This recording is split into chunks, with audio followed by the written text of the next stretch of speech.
members of the culture. I'm Ra. You are here. Welcome in to the greatest podcast in history that nobody knows about. Yet it is Catch the Fade. We're back. I'm about to do my season finale. And of course, as you can see over my right shoulder, I have none other than the illustrious Brother Seaberry in the house. What's going on, y'all? What's good? What's good?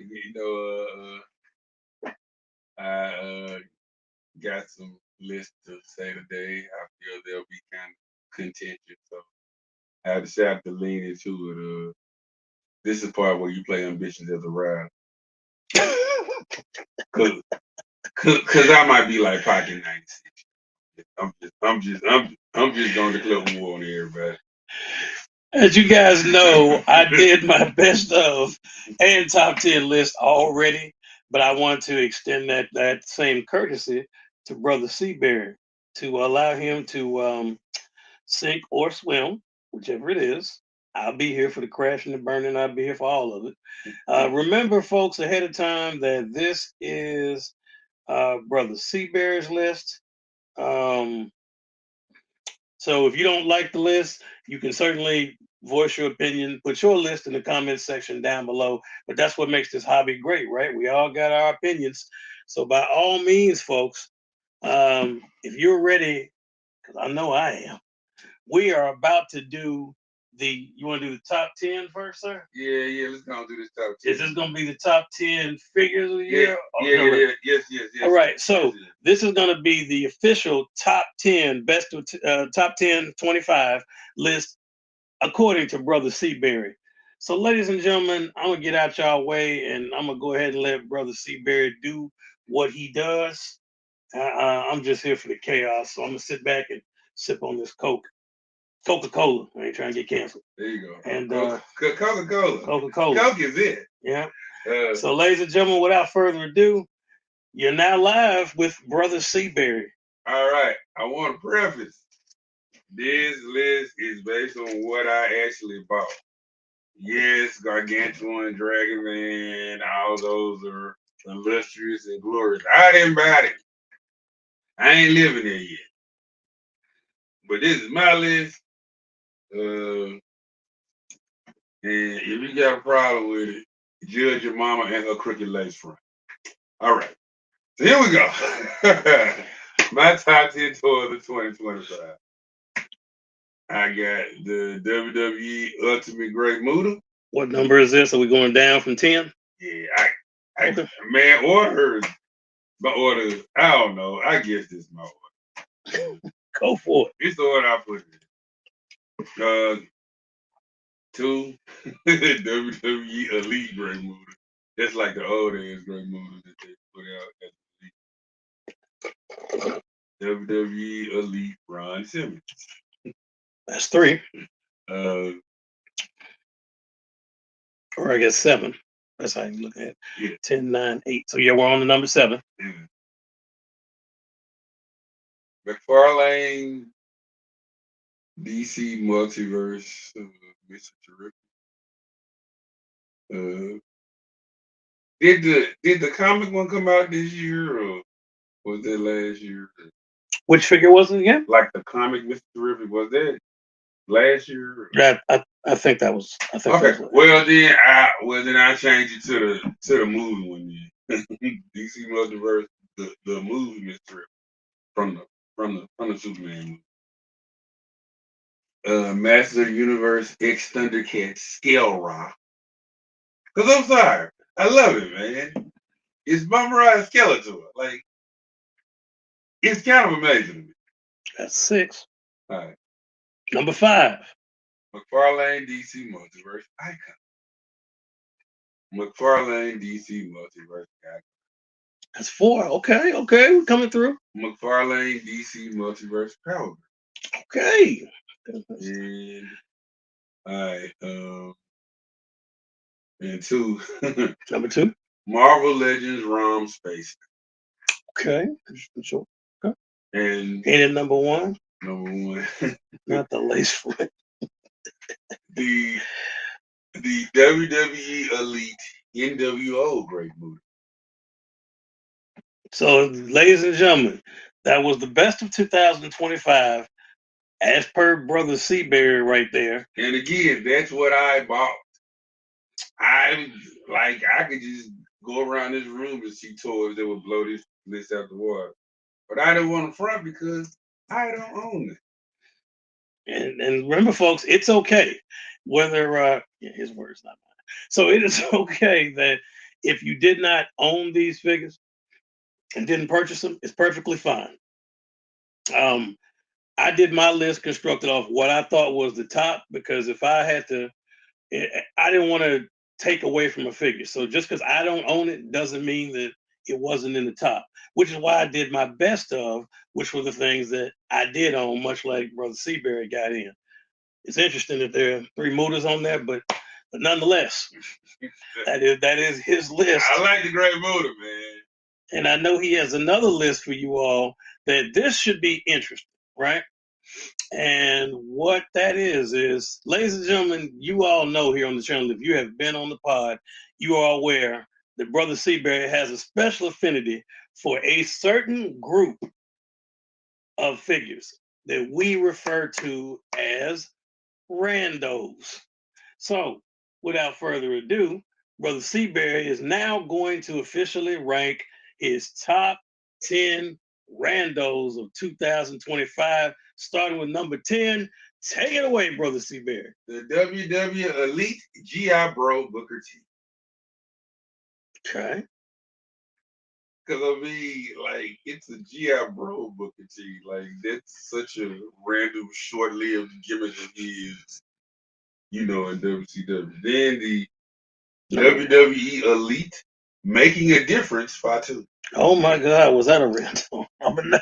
Yeah, I remember that. That might be above past some of you all's heads if y'all ain't been wrestling fans a long enough time. And then Marvel Legends Spider-Man 77. Good pick. Yeah, and then Marvel Legends Spider-Man Unlimited. That was number 6. Okay, Spider-Man in at number 5.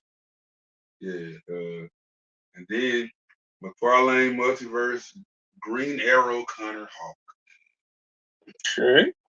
Okay. Now we're into number, we're at 4. McFarlane Multiverse Glow in the Dark Captain Carrot. I did not get the original like Brother Rob, but I have my Glow in the Dark. It's over there. It's supposed to glow in the dark. Maybe the room I was in wasn't dark because I was in the room like it ain't dark yet. But okay, so we'll put Glow in the Dark here. And next is going to be number 3. The McFarlane DC Multiverse Monarch. Okay, very good choice. Very good choice. And the WWE Elite Rosie as the superhero in training. Or, well, I won't say what that is, but I don't want to get canceled. But if you guys can just put those initials of each of that word front, you'll know what they were doing. Mm-hmm. So we're now down to number 1. No, we got 2 more left. All right, and at number 2.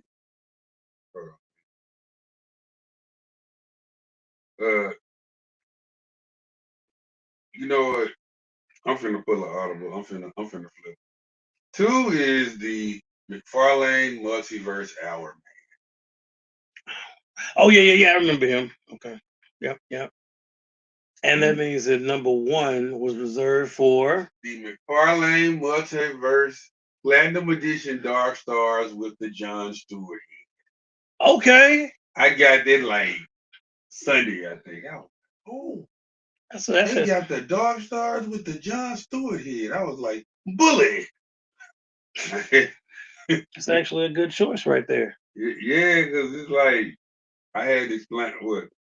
There's this guy, Fresh Love the Comics. He's a Memphis social media influencer. He talked about the comics he reads, and he bought some random issues of Dark Star, and I was like, there were another peacekeeper like the Green Lantern, and like during that period, like in the early '90s, when the Green Lantern Corps was just down to Kyle Rayner, okay, Donna Troy, and Jon Stewart. Interesting. folks. That was quite the list that he just dropped on y'all right then and right there. Those opinions are those of Brother Seaberry.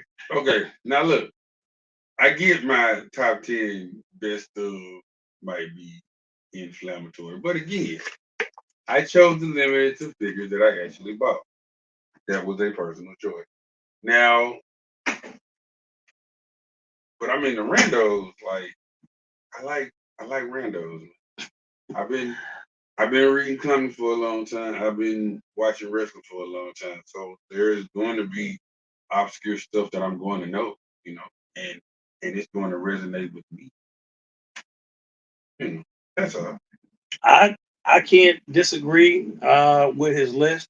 Those of you that are out there in the chat, I want to ask you all a question. If you're out there and you're listening, I'm gonna put every one of y'all right now on catch up after all. Yep, for sure, for sure. Figure Tour Collector, I sure appreciate you, man. Um, anyone listening, what was your best figure of 2025? What do you think the number one figure was? If you watched my channel, then you already know that I awarded number one. After much debating, I gave it to Hugh Jackman, mate. So and Wolverine from Deadpool and Wolverine. But we got a lot of choices out there. So y'all let me know out there what your choices were, which what you saw in 2025. Because if you've been paying attention, 2026, as I was just discussing with Brother Seabury before we came on, is going to be a serious year. A lot of big things. I'm not just saying my channel or his channel or what's going on. If you've been paying attention to, I'm just going to use Marvel Legends because that's what's been in all over the airwaves per se. They have so much stuff coming out, and if you go back to last year to right now, or last year to this year, at the beginning of 2025, they did not launch like they're doing right now.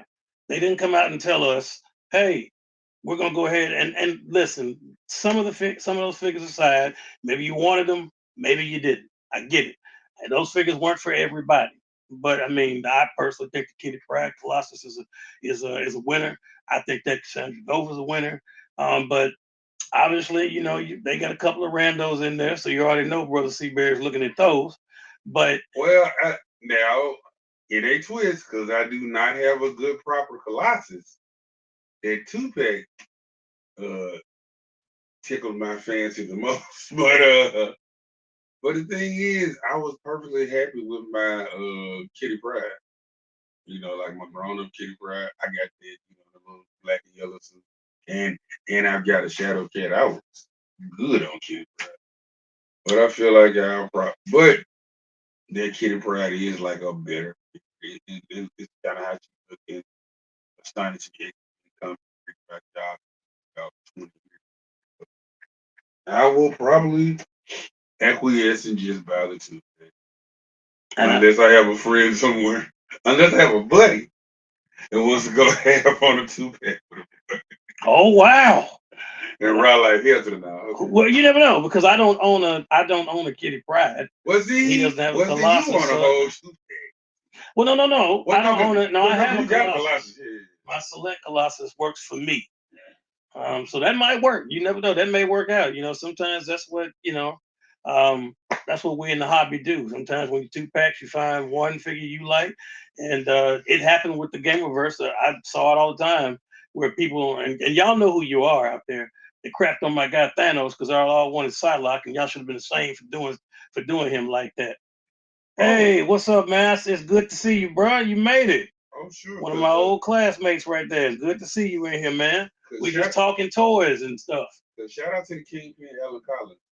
Definitely shout out to No, the because Kingpin. he sold me the Silver Samurai from the Wolverine Silver Samurai 2.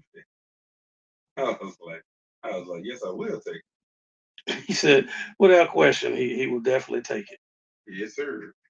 I mean, there's some Because I was good on Wolverines, man. Like, now, yes, my yellow and blue Wolverine has the hot claws, but then I got the Toy Biz Wolverine that they pretty much made to look like Astonishing X-Men. Again, it's kind of a similar one. I bought that loose and you. So,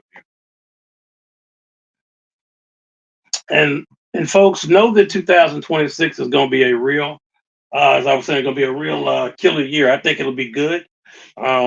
Be selective, be careful, because this whole tour thing is FOMO is a real thing, right? And for those of you that don't know, that's fear of missing out. It's a real thing. It's not fake. I promise you. You know how I know? Because I'm about to talk about something that may not be real. The only guy I knew that had ferrets and the Jaguar game system. Hey man, I don't need you putting my business out there in the street. you had ferrets? Yes, I don't yes, know which one I'm yes. more astonished by, ferrets or the Jaguar game system. I did. I Both of had both. those are like pretty unique. Yes, yes, sir. I had both. I can't believe he even remembered that. Wow, that's cold blooded.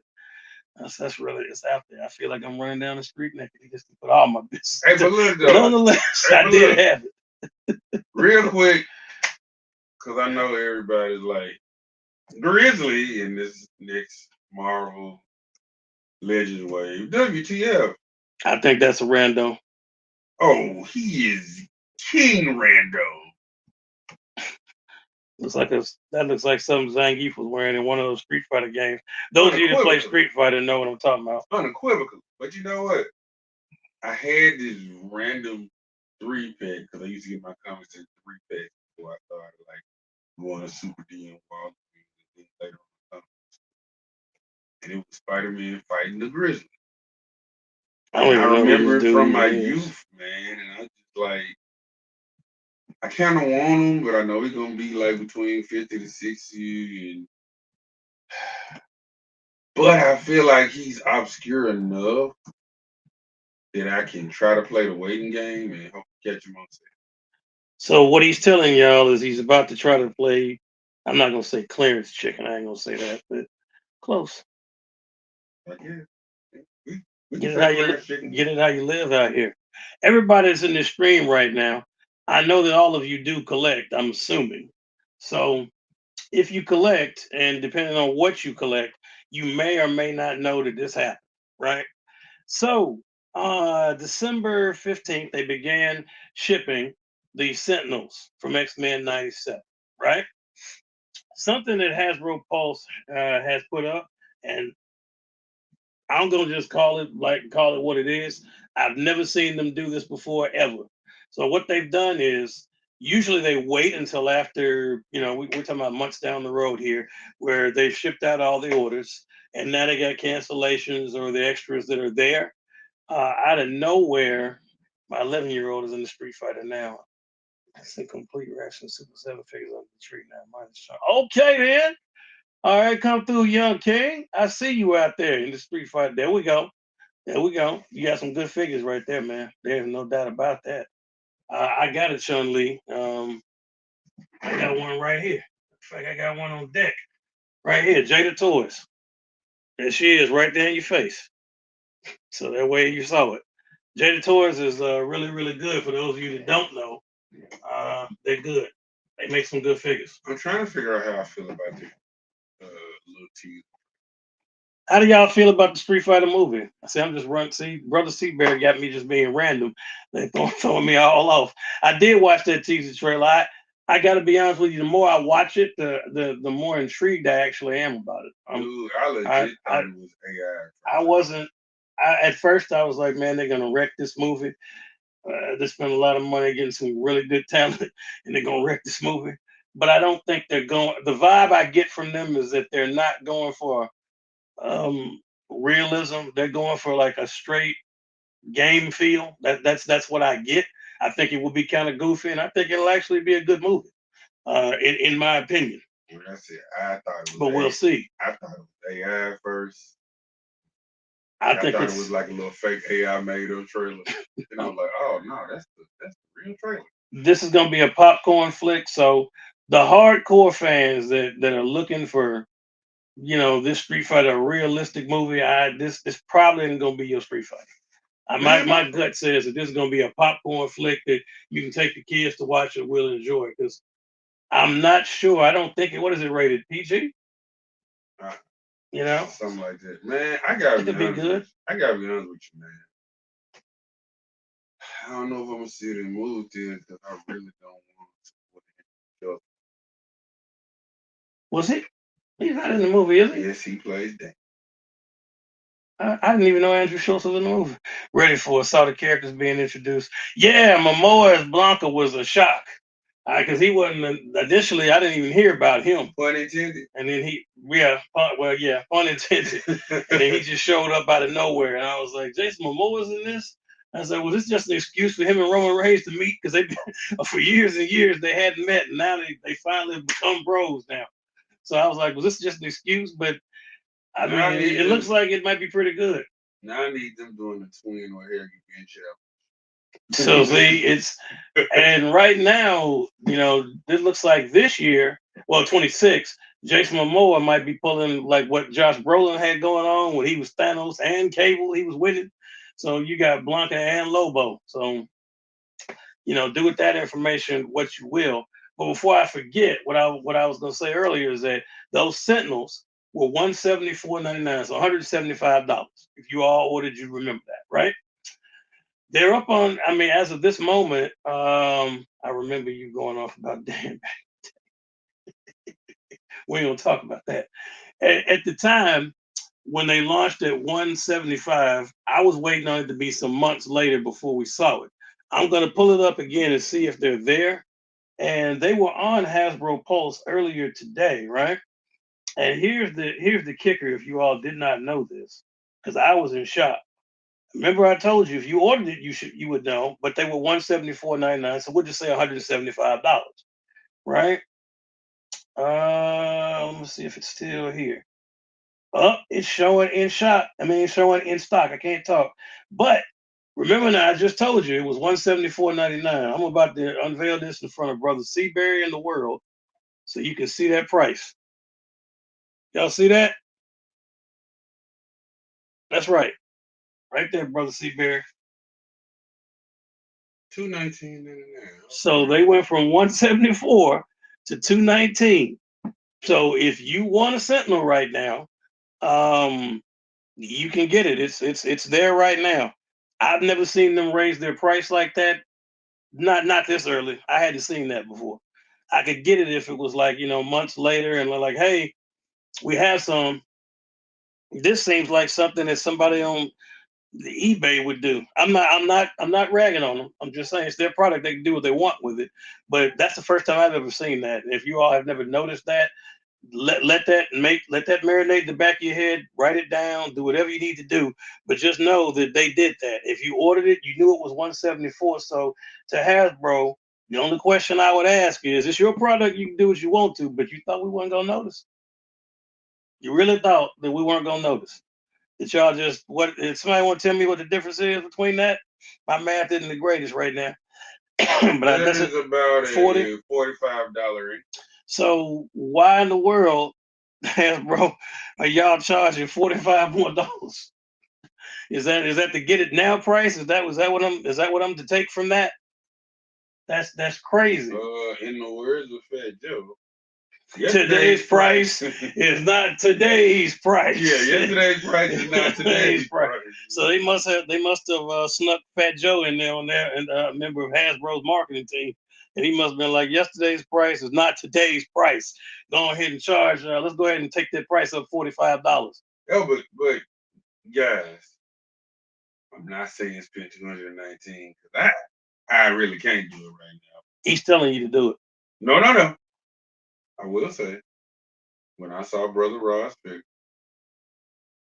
because like Brother Ross like had it in a chair and had like a towel over it. He did the voila. Like, and first I had like, the Tex Avery mouth, the cartoon with your jaw dropped to the floor. But then after that, I almost wet my pants.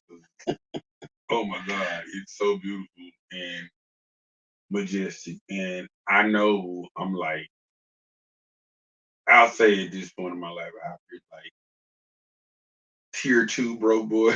Like I was a tier 1 broke when I was making like 30,000 a year.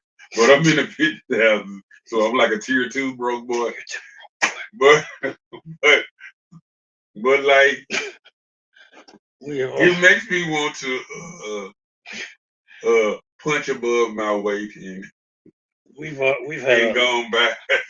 we've had a lace front reference, and now tier 2 broke boy. Man, this show. Be honest about where you at in life. This show is going completely off the rails, but yes, you do have to be honest about it. So for those of you with the what did Edge of Christian say?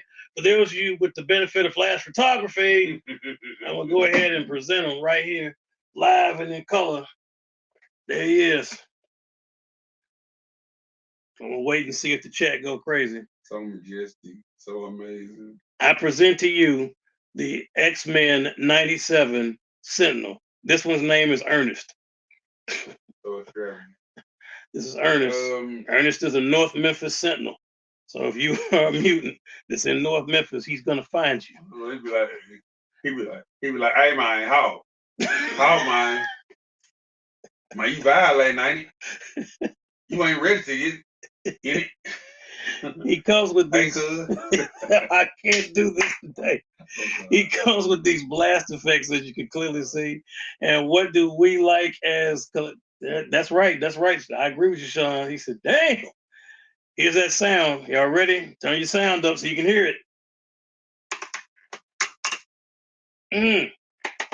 Y'all hear that? That's those ratchets." Right? And not when I say ratchets, not the ones that's outside eating the hot fries. Not them. Not the ones on the mark. No, not them. This is a different kind of ratchet. But if you want to see, I'm sorry, man, this shit about it lives on the mark. But y'all know what's there. So if you look at his hands, he has articulated fingers. So much like the HasLab, I'm gonna do this where y'all can see it. Y'all see that? Articulated fingers on both hands, which is great. So that you can actually have them. You can grip figures. Yeah. He was throwing up a peace sign. You can do a lot with him, but this is his full size. He's a bit over 22 inches. He does come with the battle damage head that you can change out and a battle damage plate right here. But this, and on the bottom, for those of you who like to see everything, there's his boots right there. This is really a good figure. I don't know if my man Dez Bull is in here, but I'm sure Dez Bull probably has ordered 8 of these. There's no doubt about that. But that's him. X-Men 97 Sentinel is very impressive. So I would tell you, if you're a fan of the series, if you watched it, either the original cartoon back in the day, or obviously X-Men 97, I would tell you to go ahead and pick that thing up. It is very impressive. They did a good job. Yeah, quality joints, fingers too. Yes, sir. I agree with you 100%, sir. Articulated. As the students that I teach would say, they ate. They ate with them. They definitely did. You know what I'm saying? 10 out of 10, no notes. And it's I don't know if I know that Sean, you said you got something for your little boy with Street Fighter, which is a great choice. Do you collect any figures, sir? I'm curious to know, because you got options like this. I would say that phrase, but I'm not gonna get canceled. But don't you know who I am? I'm the juggernaut. Yep. So that's a choice. A very good choice. My figure, you guys already saw who I gave figure of the year to, and it was tough. I'm gonna be completely honest with you, being all the way transparent. My number 2 and a close number 2, like he could have almost overtaken him, was none other than Dragon Man right here. That is the mascot of this channel. That's one of our channel mascots right here, along with Maximum Hulk. They have a new skit that will be debuting tomorrow, so I'll go ahead and let y'all in on that. Make sure you're checking out the YouTube channel tomorrow. You will see that new skit. I don't even want to spoil it for you. Just know that there's some furniture that gets to moving. That's what I can tell you. I mean, Dragon Man was a really, really, really cool figure. Articulated jaw, tongue articulated, just really good. And it lets you know that Hasbro, whenever they decide to, can produce amazing things. Just a matter of when they want to do it. You know, Sean. Speaking of games back in the day, I know I got some Marvel Capcom fans in here, so You ain't getting me canceled. So, I mean, y'all remember him. I know I got some folks in here to know who this is. This was one of the coolest figures that they came out with, in my humble opinion. Yes, technically, this figure is named Gargantuan, but his mama named him Shumagorel. I'm gonna call him Shumagorel. Yep, fully articulated eye. They can close. They can open.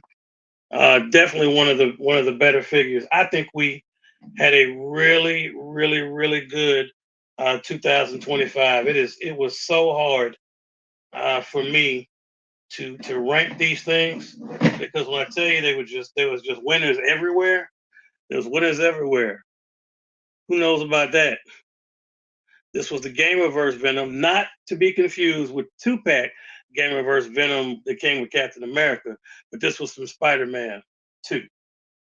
And he came out of nowhere and just was, I couldn't tell you how excited I was when I saw this, because normally a figure this size doesn't pose as well as he does, but you can get this gigantic Venom into poses that rival Spider-Man, and that's a fact. For those of you that don't have it, that is a straight up fact. Go check it out. I promise I wouldn't lie to you. Yes, well, my bootleg Mayfix Venom has an Eddie Brock. This man just said bootleg. They made him that big. I can't dance with him. Okay, yeah, yeah. Um, if by that you said my Juggernaut, yeah, they. Oh, you talking about Shuma Gorath, Sean? I'm not sure. You said made him that big. Were we talking about Juggernaut, or we talking about this monster? If you talking about this monster, yeah, he has a leg span. They equated it out. River Billion said it was about 20, a little over 20 inches. Yeah, he's a problem. He's a problem on the game, and as a figure, he's a problem. He's big, but he looks great in a display if you can fit him in there. But he is so big that can be a problem. I won't lie to you, but it is. It is definitely one of the figures that I think anybody should have. Yeah, shoot, yep, yeah. They made him that big. He's somebody I would tell you to go out and grab if you're into Marvel Legends. I would definitely say don't waste your time not picking that up. You will regret it later. That is a amazing figure. I want to say when we did our random pop ups with the Big JB, where we did a round of reviewing them, Brother Seabury was quite generous. He went straight Oprah Winfrey with you get a 10 and you get a 10 and you get a 10, but it's understandable. It's certainly understandable. If I Because again, I'm a tier two broke boy. I don't play like like you and our good buddy Michael Chooney. You guys are in the major leagues. I'm like, I went from like single A to double A recently. Like, you know what I'm saying? I don't know I'm still what on a he said. farm team. I'm not in the major leagues yet. Y'all getting the sideshow collectibles and the hot toys. I don't live there, sir. That is not my realm. Okay, Oh wow, that is not the world I live in. it's I okay. am I am I am grateful that you invite me in your humble abode and like give me a peek at the world. you know, but then I'm gonna go home to my Marvel Legends and McFarlane Multiverse and my WWE figures because that's where I'm at. Now, folks, don't allow Brother Seabury to, as they say, don't let the facts get in the way of a good story. Don't allow him to make you all believe. If you watch my channel, you know doggone well that I have Marvel Legends. You guys know that I have them. These guys technically they're Gamerverse, but they fall under that. But I've got a strong guy right here. He's a Marvel legend. If you look behind Brother Seabear, there's Marvel Legends over there. Contrary to popular opinion, I'm not a hot toys collector in the sense of that's all or premium toys and that's all. I'm kind of in the gambit. If it looks cool and it works for what I'm trying to do, I roll with it. But I promise you that no, I'm not. He's gonna have you out thinking I eat caviar, and I guarantee you, I got some ramen noodles up there right now.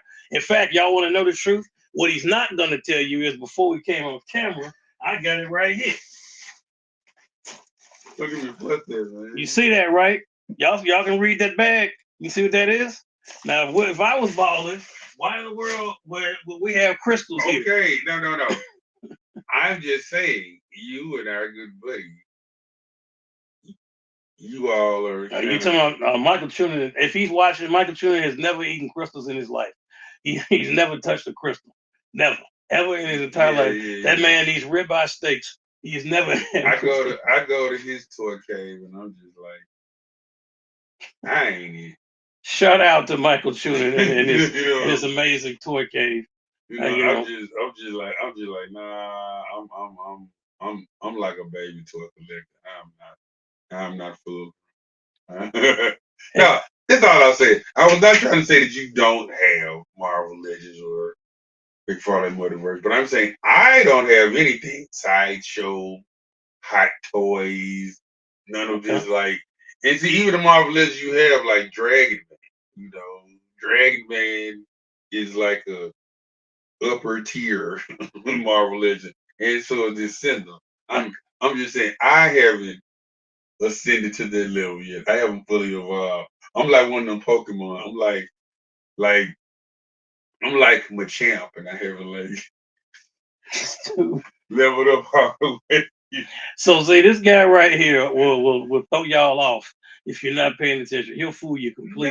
No. It's not about you, sir. It is about me who has none of the hot toys or sideshow collectibles because that is not in again, that is not a space that I can happily and I guess operating stress free. Is there anybody in this? Is there anybody in this chat that has a hot toy? I'm gonna open that. I'm gonna open the floor for that question. Is anybody in this chat that's watching right now? Do you own any kind of a hot toy or a premium figure? And what I mean by that, okay, I got a question. How big is Galactus compared to the Sentinel? Galactus would technically be 10 inches taller than him. I know you can see him. I'm trying to get your way back over that corner. But that Galactus stands in at 32, I want to say 32.5, something like that, inches tall. Sentinel is 22. So he's 10 inches taller than the Sentinel. He's bigger and wider, but he was an actual HasLab. Sentinel was the first HasLab before Galactus. He was the original. Galactus came after him. But yeah, so if you're looking for a fair size comparison, that Sentinel is 28 inches, so it's still shorter than Galactus, but not as much as the one from X-Men '97. That's a very good question, there, sir. Very good question.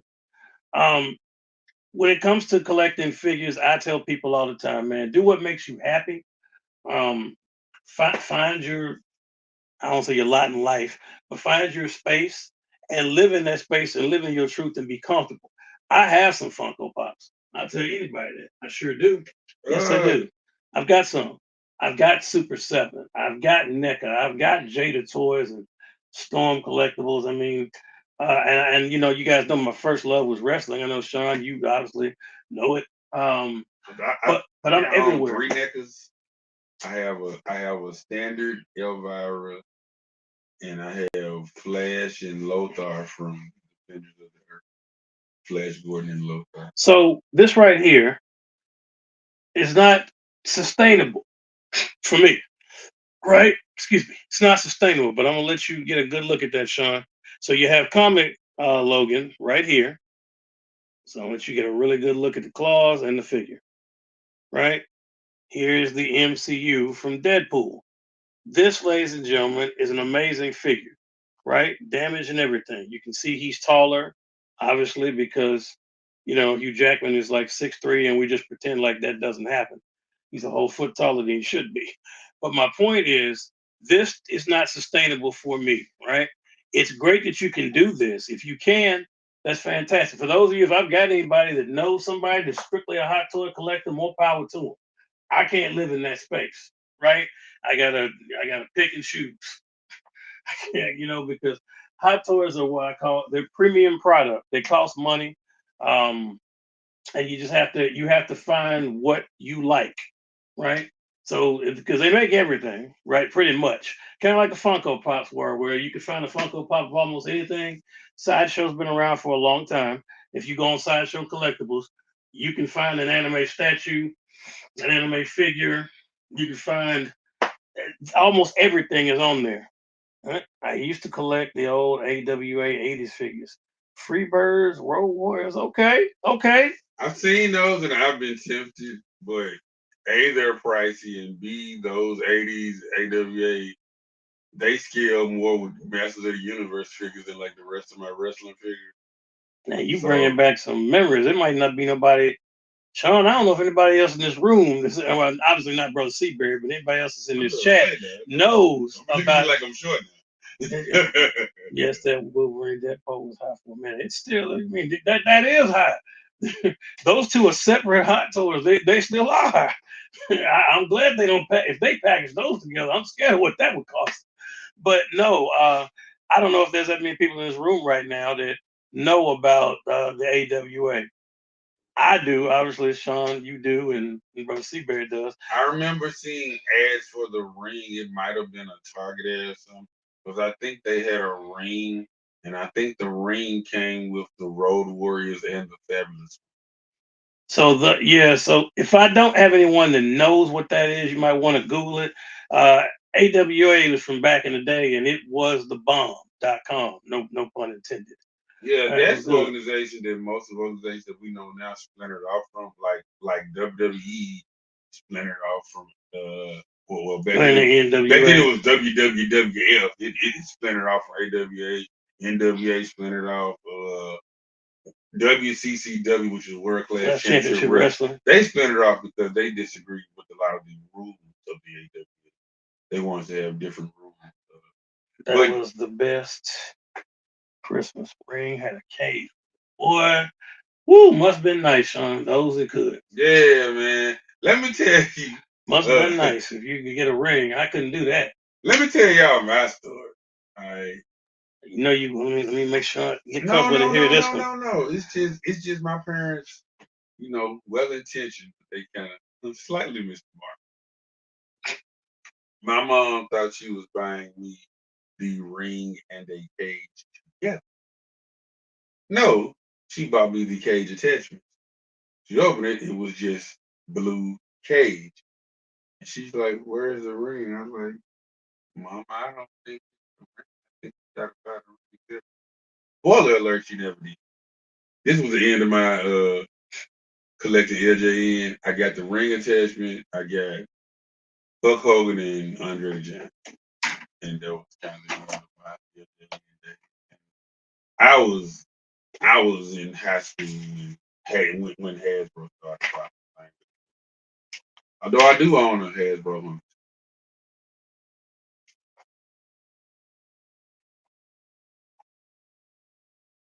In the event that Mother Seabury is watching, I can't read it. in the event that Mother Seabury is watching, No, I said well intentioned and Mr. Mars. My mama didn't know about this stuff. shots fired. Cause like she always bought me like the little like boo boo discount figures or like the peg ones. For example,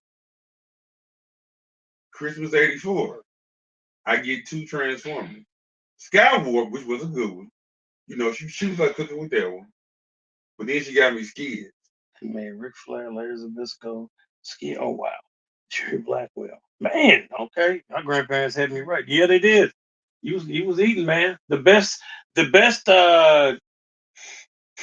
best Christmas I can say I had, man, was Well, I'm gonna date myself with this. I got two things that I wanted. I got a light bright. Talk about it.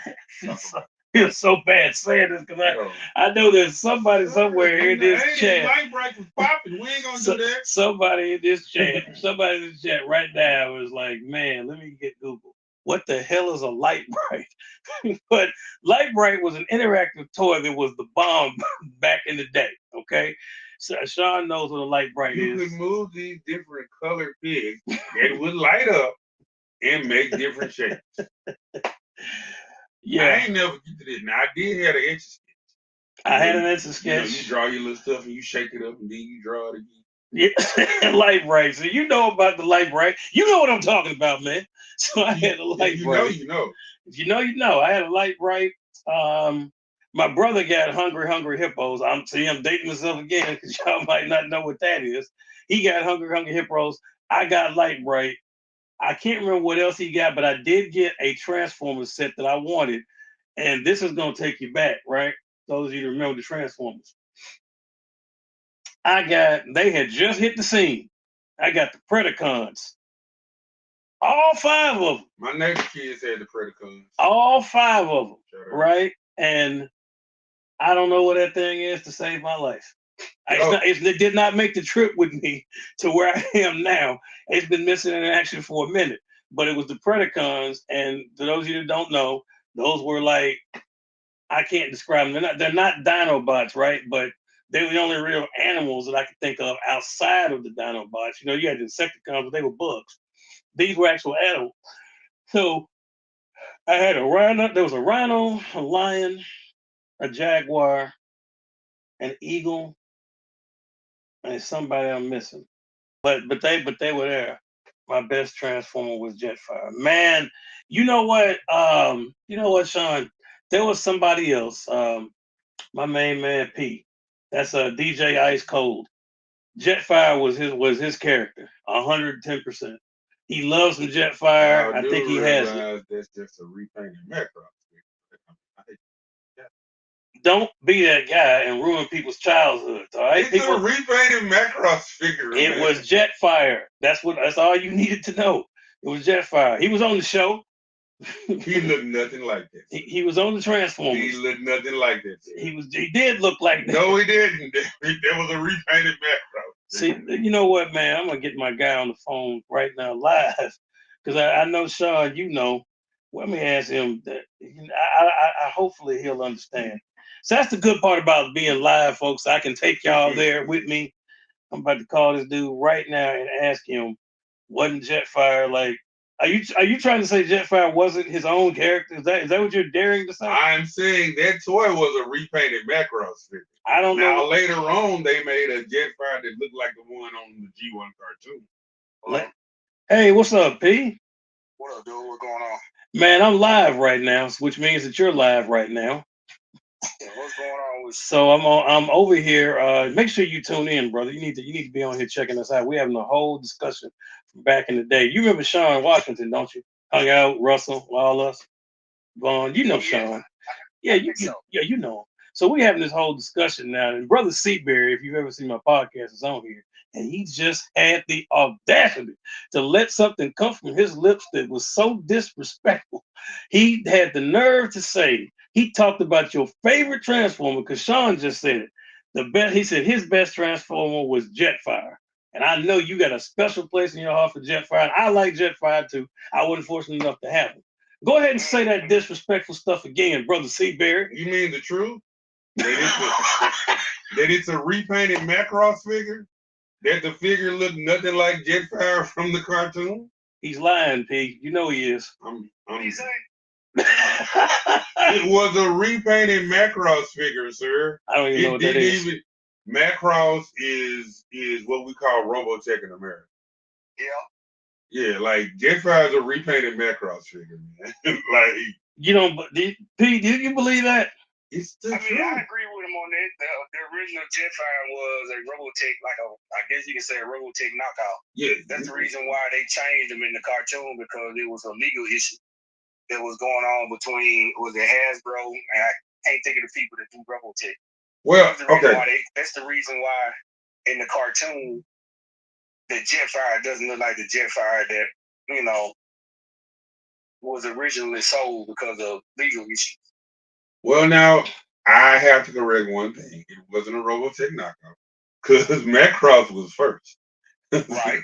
So you know, Macross predates Robotech. Robotech was first. No, sir. Macross predates Robotech. Macross is the Japanese cartoon that we brought to America and said, "Hey, Robotech." Look at this. All this is going over my head, folks. I watched Transformers, and I'll be honest with you, I don't necessarily recall. I watched an episode or two where Jetfire was in there, but maybe I missed something. But by the time I saw that episode, I had already seen the Jetfire toy, and it looked like the one in the G1 cartoon I saw. My boy, Mandela effect. It was the Mandela effect. Look, but hey, and I might be wrong, but if I'm not mistaken, the toy came out before that episode did. I think it did. I think that toy came out before the episode did, and a lot of people were shocked that he didn't look like the toy. When the first episode where we see Jetfire is when he was frozen in the mountain, the ice. Yes.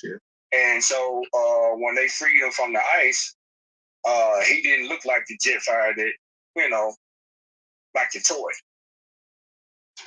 Was this not the same dude that they were trying to determine whether he was a Decepticon or an Autobot? Am I off on that? Did that not happen in the episode? He was originally a Decepticon, but like by the end, he takes out the Decepticon logo and puts on the Autobot. Yeah, because he was a scientist. Him and Starscream were like scientists together. And yeah, he originally was a Decepticon. Look at that, folks. Chat, you guys are getting a full education just like I am right here and now. So if I stand corrected, because I didn't know, I wanted to call my man P here live in front of you, chat, so y'all would hear it. But at the end of the day, because my word don't mean shit. Well, that's not what I said. I didn't say that. However, you do like that one random set, and I do not respect. And you know who they are. Don't even let their name, because you know who they are. Don't say it. You know that one combiner that I refuse to even believe existed. Oh, you talking about the Protector Bots? No. They were disrespected too, but no, I don't hate them. He knows who I'm talking about. Don't say it. Computron was a nerd. I'm a nerdy kid. Oh my God! But I've also said Computron had no hand. I admit that Computron had no hand. Computron, he did have hands, did he? No. But I mean, like he couldn't fight. Yeah. Oh yeah, he had I mean, like a slang term for hand. He was just smart because of Grimlock. Yeah.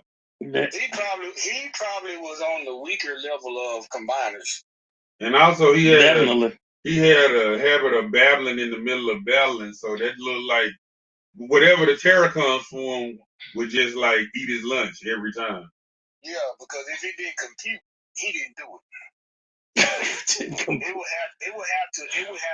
It's kind of like Spock in Star Trek. I see that. He didn't do it. Yeah, but you know what though? But and I don't claim to be a Star Trek fan either.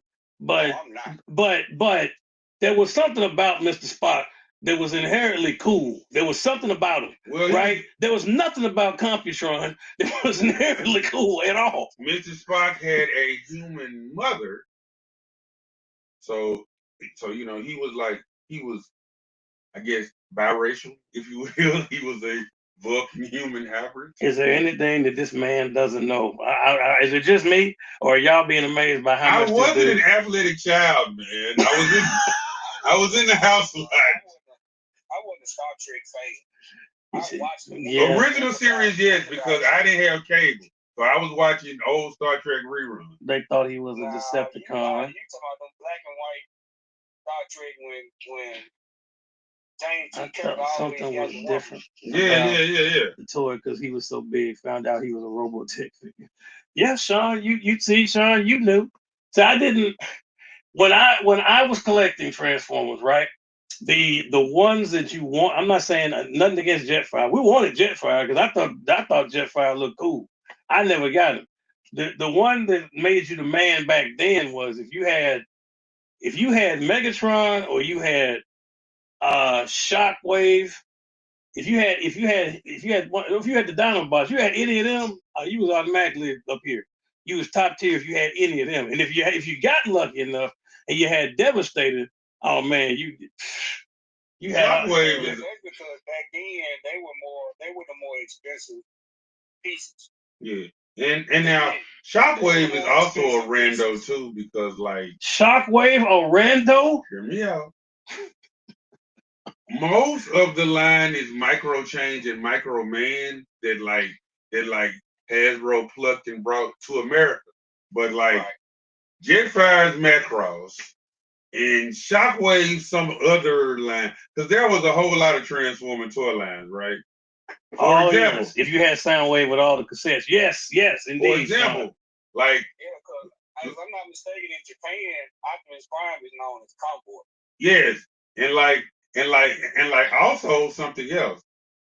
The original Megatron toy was a hero. Like in Micro Change and Micro Man. This stuff that these guys are discussing right now, just so y'all know, is all over my head. I just remember watching G1. You need to watch the movie Transformers 1. What? Transformers 1. It's an animated cartoon, and it tells you how Optimus Prime and Megatron were actually friends. They were like best friends. Oh no, man! No, dude, no, it's amazing. I'm not hating on it. I'm not hating on it. I'm just saying that you need to watch it. He'll tell you. Because if I'm not mistaken, I can't remember what episode.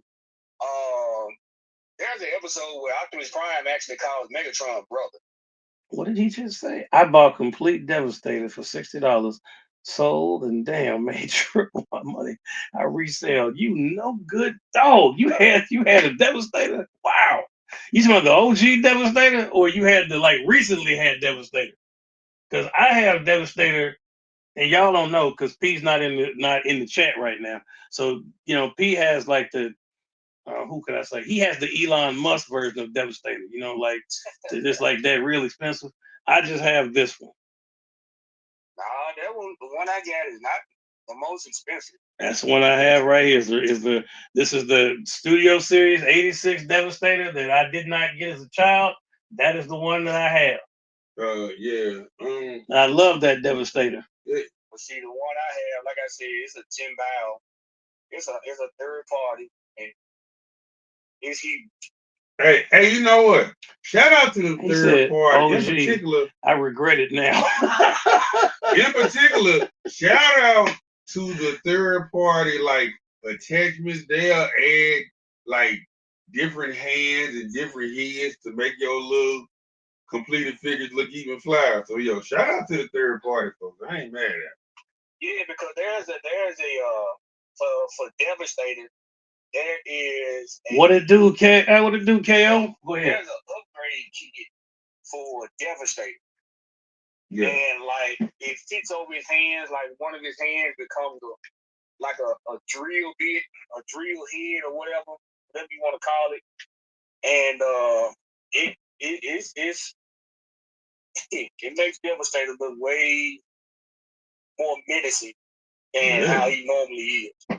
I definitely may have to I love the Devastator I have. I will not lie to y'all that I love this Devastator. This one, he might be just what I need. He hits the nostalgia button. I do like it. I don't have the Elon Musk version like P does. I told y'all that. We're just trying to get you to like put a kit on your Ferrari to make it a little more fly. So just go to like BigBadToyStore.com. Get you some little third party attachments and thank us later. Anybody else in this chat, a Transformers fan other than Sean? Is anybody else that loves Transformers? Still does or did at one point? I mean, I read the comics still. Now I'm real selective on the toys, but Target then like these Targets then got some Gigawatts, which is the Transformer version of the DeLorean from Back to the Future. I'm going to have to get that. I'm gonna need that. So one day, I don't know if anyone in the chat has understood what's going on here. What I'm thinking needs to happen is we got to get what's my man's name? I guess it's from he's in our group. Is it Garinger? Oh yeah. Garinger, the Lord of Transformers. We gotta get Garinger. We gotta get my man P. We gotta get Seaberry all on in here at the same time and have a discussion. We gotta get them in here. I mean, everybody they gotta be in here so I can just sit in the corner because I'm not gonna understand what the heck is going on. Well, yeah, But because like, definitely gotta do that. dude, here's the thing. Like I said, the main thing that you have to understand is like what we call G1 Transformers was really about 5 different toy lines. Now, most of it was from the company Takara. Most of it was Microman and Microchamp. But like I said, Jetfire was kind of like a random Macross. Shockwave was something else, and then there were a few more people. And like most of the Transformer toys we got because GoBots. GoBots was a line called Machine Robot. Like so a lot of stuff that we love and it has this mythology in America, it was something different in Japan. I gotta go to my mom's house and find my OG Transformers. yeah, KO. If you can do that, I don't think I'll ever find any of mine anymore. Most of mine are old and beat up. Although I did put together my Minosaur for a while a few years ago, because like that was the only pack we had. What are you gonna say, P? There's a show. Is it on Netflix? I saw it on YouTube. Mm-hmm. And it gives like history of different toy lines. All right. Sir, that is on Netflix. It is called The Toys That Made Us. I have watched all 3 seasons. That's it. The Toys That Made Us, because I didn't watch all of them. Have I seen? I don't feel like I may have seen an episode of that. There is a Transformers episode. There is a G.I. Joe episode. There's a He-Man episode. And my favorite, there is a wrestling episode, and it covers like all wrestling toys up until the point that joint was made. Yeah, I mean, the only one that really just interests me was Transformers and He-Man. But it gives you detail about where a lot of Transformers, where they came from, and that's where I learned all this stuff. That in the Microman line, Megatron was like a good guy robot. And then a lot of people don't know that the GoBots actually came out before Transformers. They did. I did not. I mean, I saw GoBots, and I don't know why I didn't vibe with them. It's certain shows, and it's okay because guess what? There's a show I liked that some people didn't. Like I collect, and you saw it. I collect Silverhawks. I like Silverhawks. Bro, I love Silverhawks. Some people don't like Silverhawks. Well, they like Thundercats, and I like both. But I'm gonna say it right now. I've said it before. It's a hill I will die on. If you are someone that in any way, shape, form, or fashion believes that Mum-Ra was a better villain than Monstar, you're smoking. You're smoking something. 100%. Because when I tell you he couldn't touch him, he couldn't touch it. Well, Mum-Ra. Now look, when Lion-O first got there, the Third Earth, and he didn't even know what the hell he was doing, and Mum-Ra rolled up on him. Of course he's gonna beat him down, or if the numbers were in Mum-Ra's favor. I'm not saying he's not a good villain, all right? But if the numbers are in his favor, then Mum-Ra is gonna come and get you, and he's still gonna send Slive and Jackal Man. They're gonna have to go get you down before he comes in and finishes you off. But whereas Monstar, think about this. Monstar was such a criminal. This dude was so cold. He was in a prison in another galaxy, away from everyone else. That's how dangerous this dude was. When's the last time you ever heard of somebody being in a prison in another galaxy, away from everyone else? Well, now but also Mum-Ra had clear physical limitations because he was really old. Not once he transformed, he was but remember, yeah. Every time he saw his reflection, it was the old decrepit Mum-Ra, and that would mess him up. If as long as he didn't see that, you was gonna get. I mean, he was handling it, but that's a clear he drawback. did. But he didn't. If you just look at how they were, like, thank you, Sean Monstar, correct. And Monstar, but I'm saying Monstar could transform, and he didn't have no drawback like that. Well, I mean, he did have a weakness too now, but I'm not gonna reveal it because I don't want y'all feeling it. Monstar was strong. I don't want to say anything to take him down. He just needed just a speck of light from the moon star of limbo. Now, without that, you like MASH toys, MASK. I remember that. Do I remember that? I had one. I had Sly Rex. Sly Rex came with Piranha. It was a motorcycle with this big old sidecar that would become like a little separate mini sub. That was the one MASH toy their own. But I dug it because, like, Matt Tracker was the leader of the good guys, and they fought against Venom, the vicious evil network of Mayhem, and Miles Mayhem. Wow, led the bad guys. And also, these characters are showing up in the shared universe of Hasbro comics being published by Image. That includes Transformers, G.I. Joe, and Void Rivals. Did y'all see that right there? Don't y'all ever question the nerd card of Brother Seabear.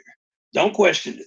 It's been stamped, sealed, and certified. I was trying to tell you. I didn't. The man was a background. Look, but anyway, also, guys, spoiler alert now. If you read the current Hasbro universe being published by Image, Matt Tracker is now a black man, so don't be shocked. So there you are. They see. I don't. I'm not questioning your nerd card, sir. I just no, sir. I just said. You believe? Listen, I didn't. I just know what I saw. I probably saw, to P's point, when I saw Jetfire, I saw somebody that looked like what that looked like. It's called the Mandela effect, sir. You see. He just told you they changed him in the show eventually, so he looked like the toy. Did you not say that, P? No. Oh, they never changed it? No. But you can buy a Jetfire, Skyfire. Like later on, they made one that looked like the G1 cartoon version. That might be the one I saw. I have two of them that looks like the G1, the cartoon. Yeah, they didn't make that into like the 2000s though. Yeah, I have two of them that looks like the cartoon. Maybe I'm suffering from what he said, the Mandela effect. I just know I liked that when I saw that Jetfire. I thought that was cool. It always bothered me because I was like, why does he look nothing like his toy? Then years later, I'm like, oh, that was a macro. Yeah. The only thing about Transformers that bothered me, it was a legitimate question. And someone brought it up the other day to me. They said, man, why does Megatron keep this dude around? Why does he roll with Starscream when you know that this dude, what did he say? Like G1 Jetfire, about $500. Woo! G1 Jetfire, $500. But only one. If that's the case, Sean, then only P is the only one that has one. He said it's in the chat. He says G1 Jetfire about $500. Well, and KO probably got one. KO and P probably the only two that's got the OG Jetfire because it's $500. They balling. Can I? I didn't pay no $500, bro. Well, you might have extorted somebody, but that's all right. Wow. Can I throw out a hypothesis for why Megatron kept Starscream around? Go right ahead, sir. It's an open-ended question. Because you couldn't trust him, but also Starscream was devious and wicked and creepy enough that he might just F around and kill somebody. No. I mean, maybe, but if you're Megatron, he's LOL, I don't have that one. I know you do, KO. But Starscream was a sniveling coward, right? He was a sniveling coward. Megatron could literally, I don't know, trip over a rock and fall down, like, and be in the process of getting up. But he could be on one knee and he would immediately turn, Soundwave, look, he's falling. I'm now your leader. And Soundwave, so many times, would always have that same expression on his face, like, is this dude for real? Like, he's getting up. No, we're not finna follow you, man. It's just Hey now. But Megatron kept them around. He did do that. He gave me my second favorite combiner. I will not lie. Bruticus was my second favorite. If you all don't know, it went Devastator, Bruticus, Minosaur, and then Predaking. I think is how I had it. Those that was how it went. Now I didn't diss Megatron Starscream. Yep, you bumbling idiot. because that is who he was. He was just, you could not trust that Joker. And I hate to say that, as a kid, I did watch the Transformers movie, and yes, I cried in the theater, and so did Pete. He cried too. When Optimus Prime died in the movie theater because my brother took too long trying to get school clothes that day. Yeah, we cried in the theater because they killed. And anybody in here that saw the Transformers movie, were you shocked? Were you not surprised? P, weren't you surprised? This is a cartoon. They wasn't killing nobody. And as soon as the movie came out, they let you know from the beginning of the movie, people are dying. People are dying in here. But we discussed it, right? There's a YouTube video. It's about 20 minutes long that talks about why in the movie these blasts that in the cartoon that we saw every day after school, didn't really just hurt. But these same blasts was killing folks in the cartoon. Yeah, it's called those toys. Everybody that died had a toy that was being discontinued. And they was like, out with the old, in with the new. Prime Death hit the whole Gen X. Yes, it did. Oh, yeah, it did. Yo, yes, it did. Hey, you know what? Real talk. I still get a little teary out every time I watch Prime Death. When I see that head turn to the side and he turns gray and black, all the color drains out his body. And that music comes doom, doom, doom, doom, doom. And then the kid, what was his name? Was it Spike? Daniel turned his head and started crying. And I looked around, every kid in there was crying. And I was like, they just killed Optimus Prime. And the only thing that even remotely cheered, and I didn't even want Megatron to die either. And Starscream is such an idiot. Starscream couldn't even get that right. He let the man float out into space, and the man with Unicron finds him. He turns into Galvatron, and his first order of business is to go find Star. Even though that if you go watch the movie, he was not told to do that. His personal first order of business was to go find Starscream, and now that death was satisfying. He disintegrated that man and left nothing but the crown. But if you read comic books, if you read the comic, man, there are several times where Optimus Prime has died. Oh yeah, definitely. Thank God I wasn't reading the comics, man. You out here trying to ruin my childhood. But I keep telling you though, you would love Shockwave in the comics. He's no gangster. I liked Shockwave as he was in G1. I know he was different in what you had, but I just liked him. Starscream was so jealous of this man. And I've had to tell people tell me on Earth all the time that, well, Starscream was really the number 2. No, he wasn't. He was the number 2 on Earth. He was not the man Megatron trusted the most. Remember, he left this man in charge of an entire planet. All the Decepticons he was responsible. He didn't leave Starscream with them. He left Shockwave. And that's what precipitated the whole Combaticons thing, because he was so jealous. Shockwave this. Hey, well, look here, man. I gotta get out the phone, man. I gotta feed my face, man, and talk to the missus. All right, you do that, P. But people in the chat say you need to get in here sometime, so you're gonna have to eventually get on this chat. Actually, you're gonna probably have to be here in person. I get you. All right, I appreciate you, P. All right, dude. All right, man. All right.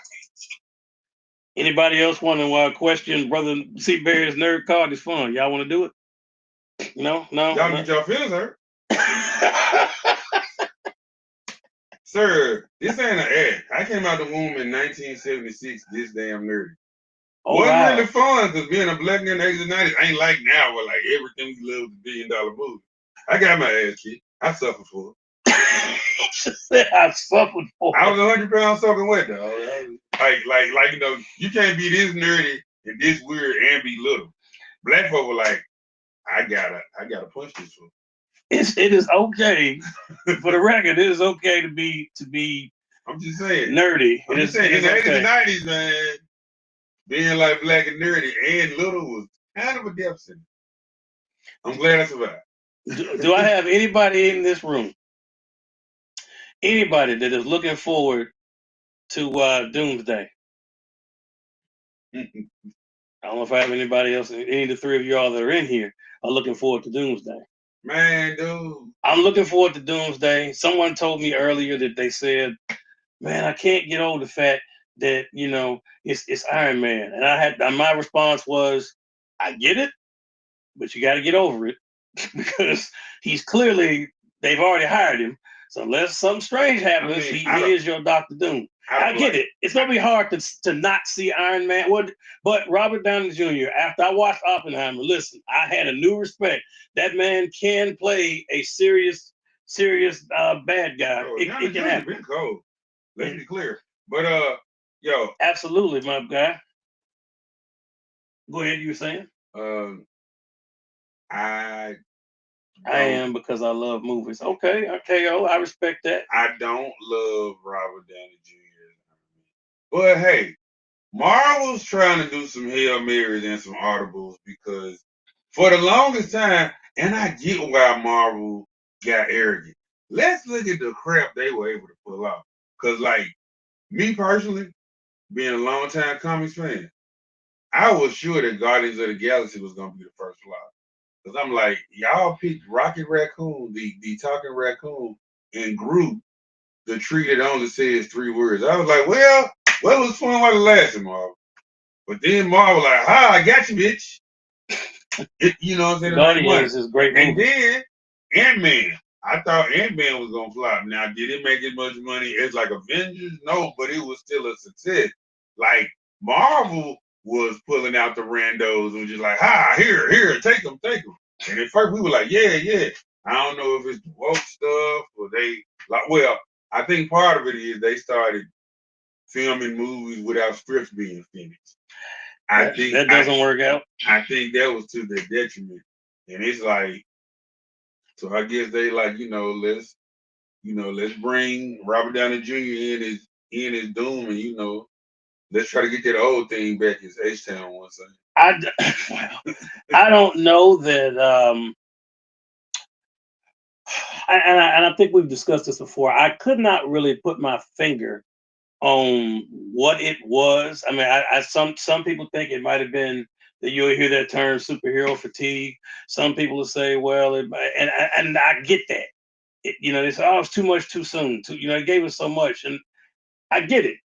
Everything's supposed to be in moderation. So it could have been. I didn't personally feel superhero fatigue, but to Brother Seabear's point, at one point they could do no wrong. Everything they threw stuck to the wall. It was great.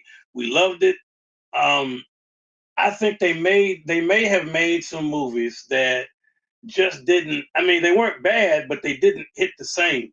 I'm gonna say Phase 5. It feels like I think it's Phase 5. It might be Phase 4.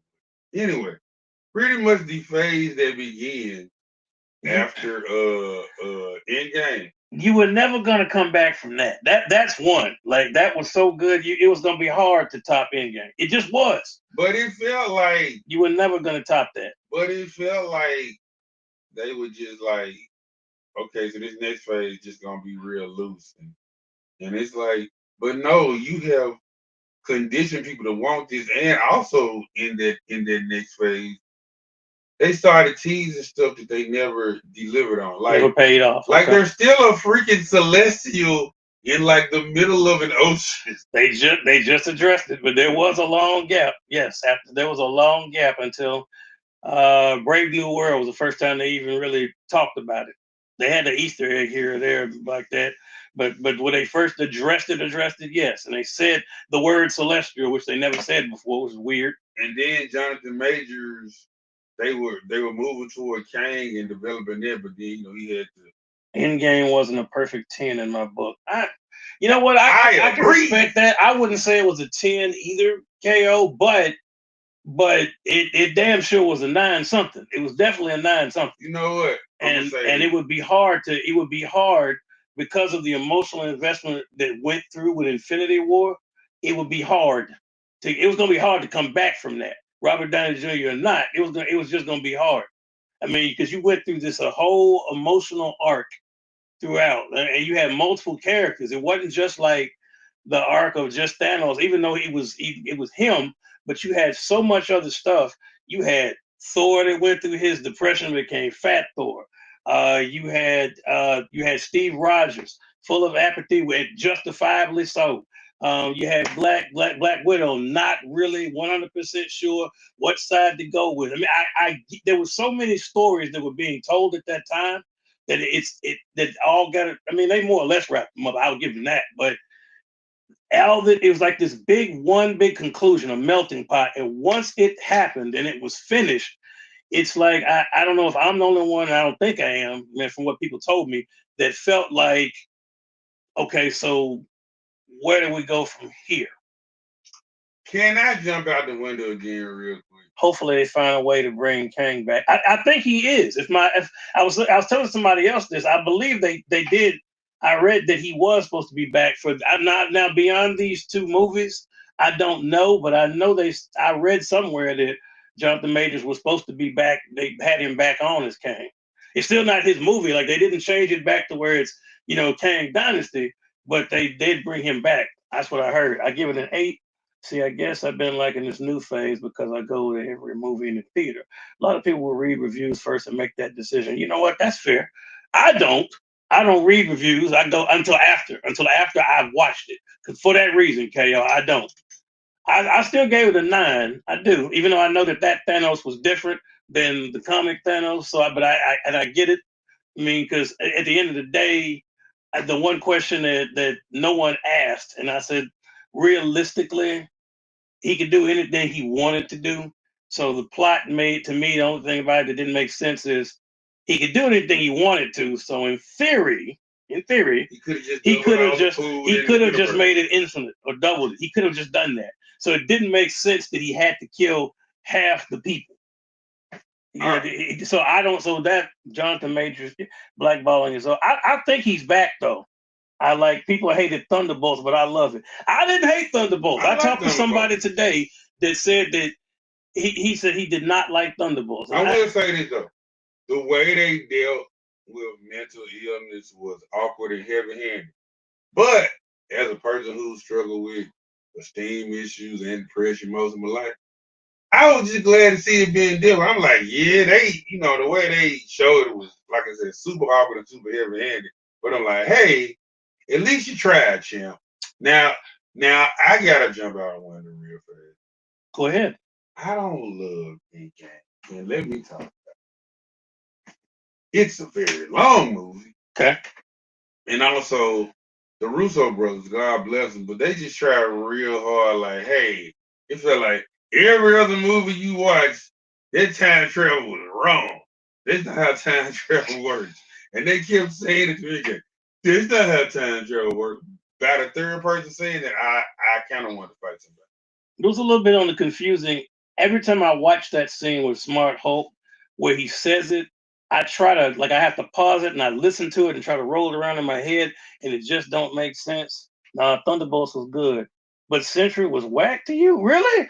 Sentry was OP. Like, he was to me. But here's the problem. I love Sean. I loved Sentry. The fact that he was beating that scene when he was beating the brakes off all of them. That's one of the worst movie, I guess I could say it, ass whoopings I've ever seen. They had the nerf Sentry. If they did, the movie would have been super. Exactly. This dude is supposed to be way OP, and even with him being nerfed like that, KO, he still beat the brakes off them, including 3 people that would be classified as superhumans. But that's been a problem with the Sentry, even in the comics, because, like, okay, he's this OP character, right? But it's like, really, he's kind of too strong to just walk around like regular Earth in the Marvel Universe. So it seems like anytime a big crossover happens, they nerf him by like having a void come out, and it kind of got tired. And then when they don't do that, like in the comics, especially like when he was on the Avengers, he just be this like Deus Ex Machina, to use a term. He like come in and throw a bad guy into the sun. They tend to. Oh well, okay, they're getting in there. He could have been better. Yeah, that was the only good scene. Maybe it was Bob. Oh, don't do Bob, man. I started looking him up after the movie, and then I understood. Don't do Bob like that, Sean. Come on, man. Bob been through enough, man. Don't do I mean, Bob. Bob's a goober, but I think his heart is in the right Right place. place. Yeah. Um, it's going to be a tough thing when it comes to the characters and power levels, because if you really want to know the truth, um, Marvel does, and I had this conversation earlier today. They do tend to play fast and loose with some people's power levels. It's kind of weird how they do it, because sometimes if you if you take a character that you know should be a certain level and they're not, it's weird. I said this many times. I love the fact that Thanos and Hulk fought, right? I do. And I know that he didn't use the Power Stone. I know that's supposed to be a regular fight. And I know Thanos has hands. Trust me, he's one of my favorite characters. But this is, to quote someone else, the incredible effing Hulk. There is no way he should have got whooped like he did in the beginning of the movie, and whooped so bad that he started having steam issues and would not come out. Like the Hulk I read in the comics didn't, not like that. I'm not saying he couldn't lose to Thanos, but the way that he lost was like, I was like, no, that's not, no. They nerfing the Hulk. They really are. They got to be nerfing him a little bit. Like he had the little run up against the wall in the combo, but Ant-Man should have. I mean, you saying should have beaten Thanos? I'm assuming Ant-Man should have beaten Thanos. I mean, unless you're not talking about him shrinking down in the going in the backside theory, right? Should have beat Thanos. Well, Man, we gotta let that go. I don't. But I don't know if that's what you're. He's saying he should have beat Thanos. I don't know. I don't know enough about Ant Man, if I'm being honest. Um, my issue was I know the Hulk got nerfed. I wasn't. I mean, to a certain degree. Um, I almost want to say Thor is nerfed, but they went in and out. So I wouldn't say they nerfed Thor all the way, but you definitely over his arc could tell there were times where like, okay, this is Thor, this is Thor, and then there's other times where you're like, he should be a little stronger than that. So I don't know. So it was just it was weird. I had no idea.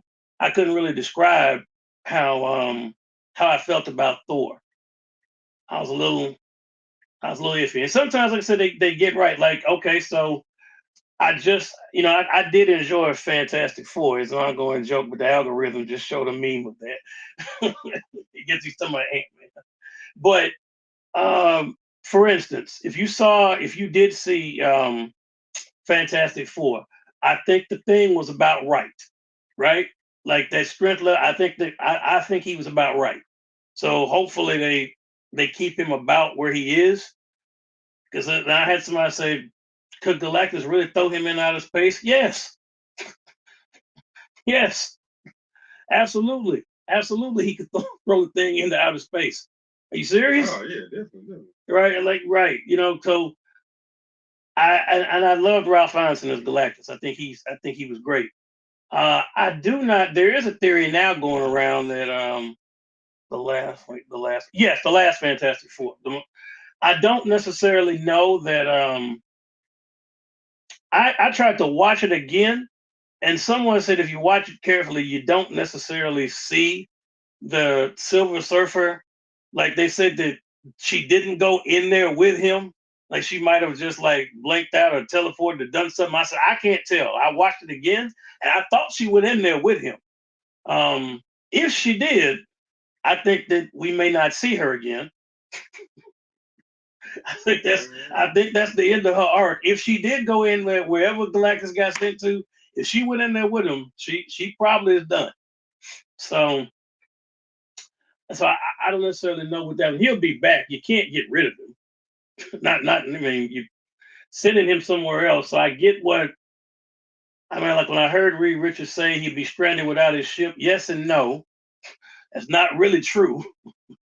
This man's older than the universe. He'll find a way. He'll find a way back. Like it's easier to say the things Galactus can't do rather than things he can. So he has a lot of powers. He'll find a way back. So don't in the least bit worry that you won't see Galactus. I'm pretty sure you will see him again. But like I said, they kind of mess around with people's power levels. They nerf them, they make them stronger or different ones, and it's hard to say.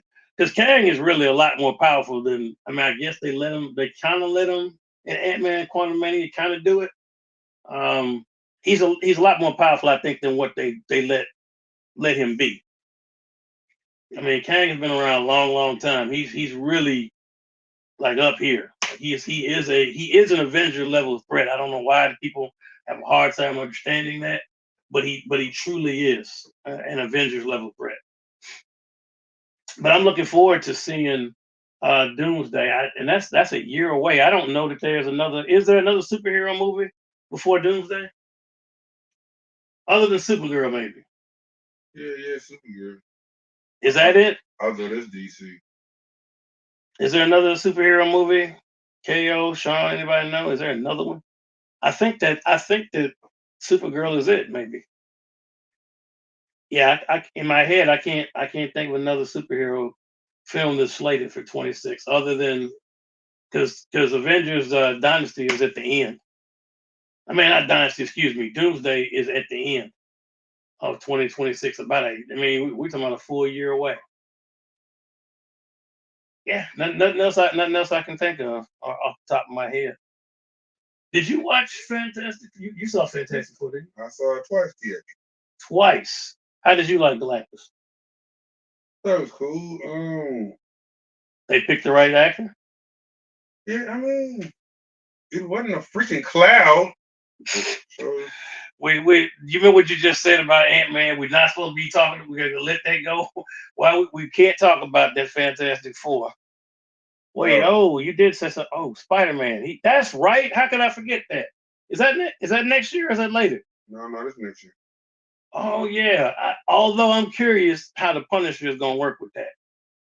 Yeah, man. That's my biggest question. I think the movie will probably be good. I've enjoyed Tom Holland his Spider-Man movies, but I don't know how the Punisher fits in because everything that the Punisher has done from way back when Netflix on to Disney Plus now, everything the Punisher has done, he's always rated R. So how he's gonna fit in there, how that's gonna work, I don't know. Because if you water down the Punisher, I got an issue. Especially this one. John Bernthal is amazing. He is my What Punisher. I'm saying, but like he can't be. But because if you've watched Daredevil, you know what to expect from him. So if he all of a sudden isn't, this sounds so bad to say, but if he all of a sudden if he's not killing people, we're gonna have an issue. What I'm saying, how do you have Punisher in full lethal mode in a Spider-Man movie? It don't seem to fit. That's what I'm saying. Well, Daredevil season 2 coming out, so I guess they have to tie it in. Yeah, but to his point, my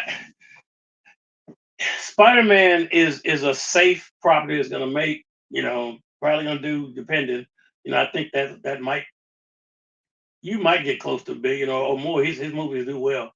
But I don't but the Punisher just doesn't, I don't want to say he doesn't fit, but he just doesn't fit. He doesn't. Can I say something? Go ahead. I'm not hype about Spider-Man in a regular ass cloth costume. That don't get me. I've been reading that for. I liked him with the Star Tech, man. They were like, oh, this is back to the room. This is back to his cloth. I don't want it. Is he is he wearing is he back to is he Yes, because you remember they made everybody pretty much forget him. They don't know that. right. So he doesn't have access to Star Tech Oh anymore. yeah, no more Star Trek. Back to the cloth. I don't want that. Boo. I mean, I'ma still watch it. Peter Parker been my guy since I was a little dude. But, now I will say Miles Morales has kind of crept into their space where it is a competition between them for my favorite Spider-Man. Man, I don't know why they keep delaying the last Spider-Verse movie, for God's sakes. Cause I it's need animation and it takes a long damn time to do. I don't know. They're milking that. They're milk. Something ain't right. Because it's the I supposed they could have seen. We could have seen it by now. Sir, animation takes a while. It's not like I'm picking the date. They're the ones that told me when it was coming, and then they delayed it, and then they delayed it again. And also you gotta keep in mind too. I'm ready for that. For they slaving them folks. Spider-Verse is so they slaving them little animators, dude. They be humping. Them little foreign animators be humping for pennies. Spider-Verse is so good. It was, but it's I'm so saying, good. but I'm telling you, somebody probably got off right as animating that thing. I'm just saying, they be having them little foreign folks working their asses off, dog. If there are any little foreign folks, his words, not mine. I'm sorry what y'all going through. Y'all, but I'm saying it is inhumane the way America and other countries go to your country and make goods and services like Nikes. They're on my feet now. I'm gonna wear it. I'm a hypocrite. Like Nikes and animation and other things, and then like, hey, y'all basically working for peanuts. It's kind of crazy. It's kind of inhumane, but yet I don't know if capitalism survives without that. So shout out to my man Mr. Lloyd on YouTube. Great channel. Mr. Lloyd brought up something a long time ago that made perfect sense to me. We are a country that likes to buy, and we like to buy for cheap. Right? He said, he said, you think an iPhone is expensive now? What if the iPhone was made in America?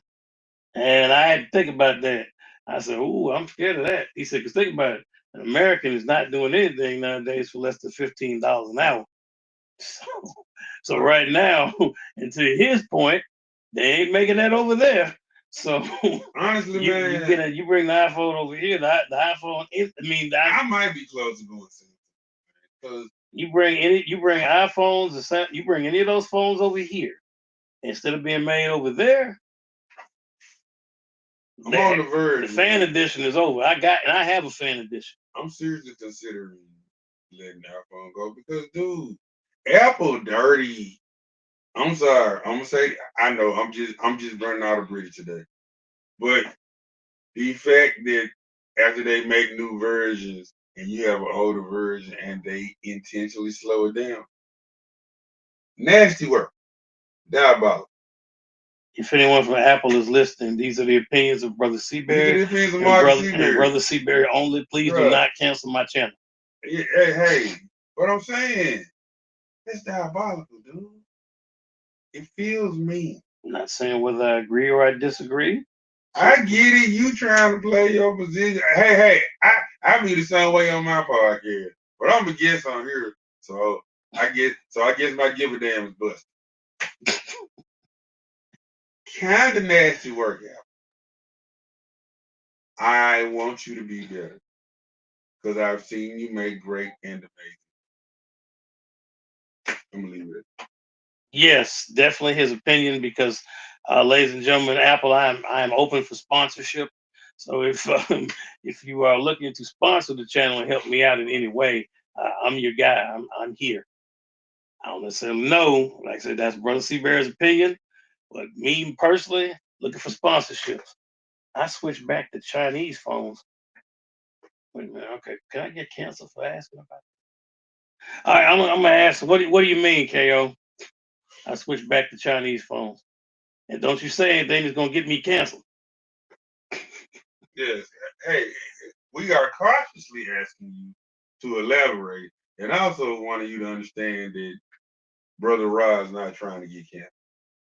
So please choose your words succinctly and wisely. I switched back to Chinese phones. I need to know what that means. Again, we're asking you to elaborate with caution. Man, you have a name like Blue, or I don't even know where Blue came from, but I know Blue phones. What we talking about here when we say I switched back to Chinese phones?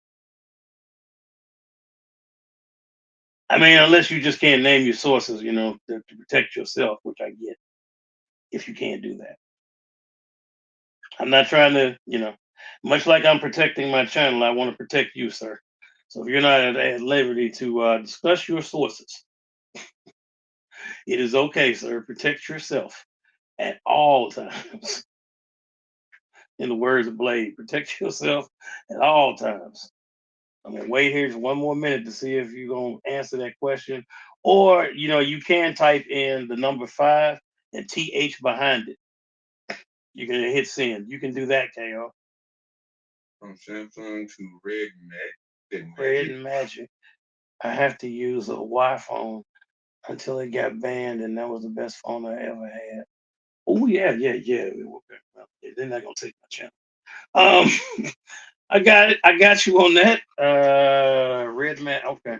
So I'm not sure what So that the is. Huawei phone was banned in America? Dang, that makes me sad. I remember the Y phones. Apparently, he said at least the one he's talking about got banned. It was probably busted too. Probably was. I mean, may or may not have been. I mean, let me make sure I walk that. Is that line? Oh I'm right boy. here. I'm gonna be right here. I ain't gonna fall left or right.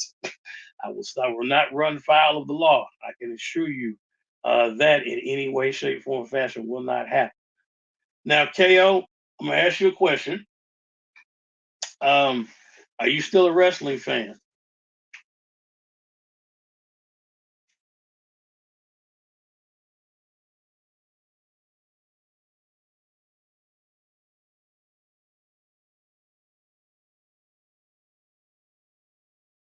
I'm patiently waiting for the answer to that question. If you are a wrestling fan,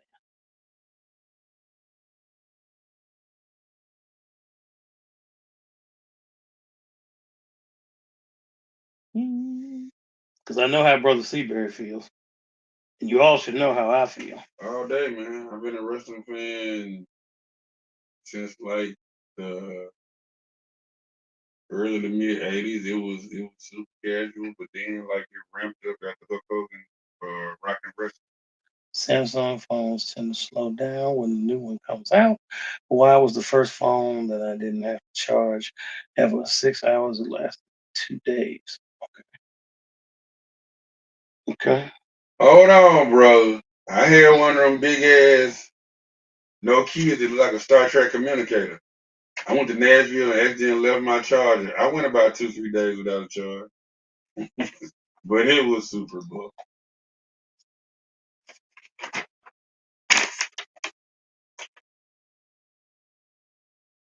Who's firing shots? And yes, I am. Shout out to AEW for Sports Illustrated Promotion of the Year.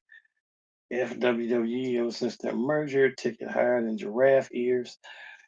I'm about to actually, I'm glad you said that because I'm about to actually get into something controversially. I can't do it here. Can't do it here.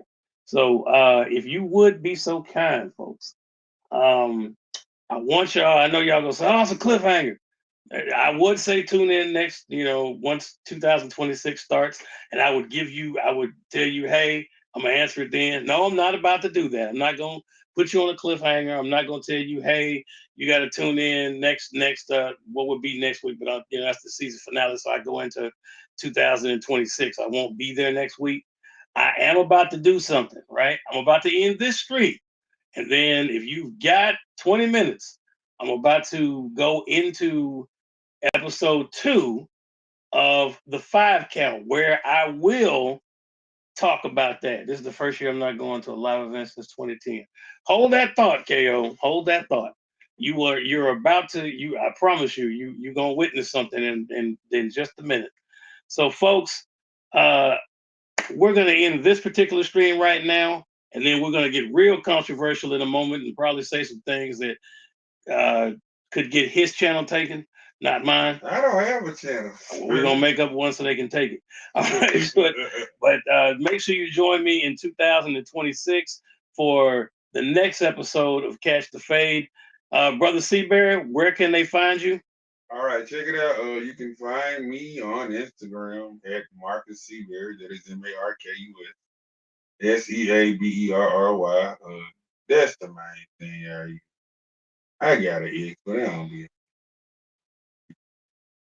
I got a TikTok. The only and in addition to seeing me as a frequent contributor to Catch the Fade and Five Count, my main podcast duties these days are Kick Out Kaiju. That is with me and my good buddy Chris Eaton. We normally pick matches. We show them, like we tell you all where to find them, and then we kind of suggest to you to turn down the volume on those announcers and listen to us on the podcast. We be your al- alternate announce team. We just pick different matches to watch. Lately, we've been doing a deep dive of Lucha Underground season 1. I have forgotten a lot of stuff that happened in that season, so I'm like rewatching and relearning. It's been fun. And also, please support my friends at Kaiju World Order. They have Kaiju Quest, that is a role playing game podcast, and they also have man, I thought one of your figures was Toy Story and back there. I was like, Feel the same. Oh, I see what's here. Okay, I was over here. I was down spawn. Andy's coming. But now, what else is it? Lord have mercy. But yeah, and just check out the Casual World Order. There are several shows there. Something will grab you and suit you. And also I am an actor. I've been doing micro budget independent film for like the last 20 years in the Memphis area. Check me out. There are some things coming that I don't think I'm allowed to say, but you will see. So, folks, tune in 2026 for the next episode. We're gonna gargle. Man, this man's trying to get me. Yes. So tune in 2026 for the next time we catch a fade.